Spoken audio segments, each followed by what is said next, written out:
umurtqa pog'onasining kasalliklari orasida disk churrasi, disk grija kasalligi hozirda yangilik emas.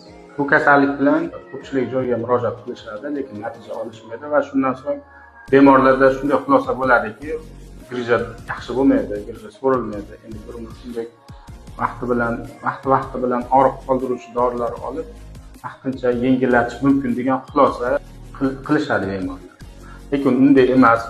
Grijani boshqa kasalliklardan farqi, boshqa kasalliklarda faqat dori-darmon bilan yaxshi bo'linsa, grijalarda unaqa emas. O'zining tartibi bor. Tartibi shundan iboratki, birinchisi rejim, ya'ni tartib. Og'ir ko'tarilmaydi, vaqtincha o'tirilmaydi, ko'p yurilmaydi. Ikkinchisi medikament, ya'ni dori-darmonlar. Uchinchisi fizioterapiya yoki reabilitatsiya muolajalari. 5 kun, 10 kun bemor yotib davolangandan keyin bo'ldi, shu bilan yaxshiman degan xulosaga kelish noto'g'ri bo'ladi. Undan keyingi davolash kursi, ya'ni davolash etapi uyda davom ettiriladi. O'sha mashqlar 1 yil davomigacha yoki undan ko'proq muddatda bo'ladi.